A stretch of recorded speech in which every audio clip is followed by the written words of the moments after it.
what are you doing? Well, when you have a piece of pipe and you've cut an angle on this end and you want to be able to match that up to another piece of pipe, let's say you're making like a frame for something, and you want two 45 degrees because they're going to meet up with two other pieces of pipe and they've got to come out square. And this will be one of the simplest little tricks I think I'm ever going to give you guys. So really this trick will work, not only with like a horizontal bandsaw, it'll also work with a chop saw. And later on I'll show you how to maybe mark this out if you're just going to like use a hacksaw. And really all you have to do is just get your pipe in there, get your first cut oriented correctly. Once you grab your level and get it on your first cut, and just tighten the clamp down. Now, this cut is going to be exactly on the same plane as the next cut. And then just go ahead and make your cut.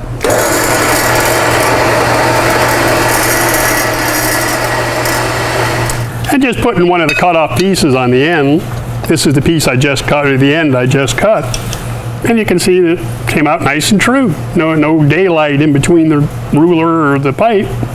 So this is just going to be a nice square, sharp corner. Of course, if I had centered the pipe, if I'd moved the pipe in just a little bit so I could have gotten that last little cut, that would have been better. Okay. And if you don't have a bandsaw, you don't have a chop saw, something like that, where you can clamp it down, and let the machine do all the work. Let's say you're cutting it with a hacksaw, or you're cutting it with like your grinder with a little cutoff wheel on it or something. You still want to get your mark on there correctly, so you can figure out, so I'm going to make the correct cut here. I'm not going to wind up with it off angle. And it's basically the same thing. You've got a nice square edge on the end of your level.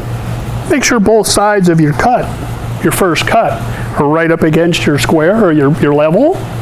Check your bubble. Make sure your bubble is right in between the lines where it needs to be. And then you can just come in and make a mark at the top of your pipe. Once you've got a mark at the top of your pipe and you know where top is, then you can come back with the square. 45-degree angle, right up against your pipe, right up against your mark, and now you got a mark you can follow when you make your cut.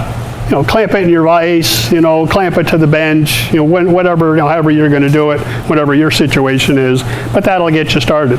So thanks to Spencer for the suggestion on this video. I appreciate you watching. Appreciate all the rest of you being out there too. I'm going to go back to work. You guys are going to hit that subscribe button for me, and I'll see you next time.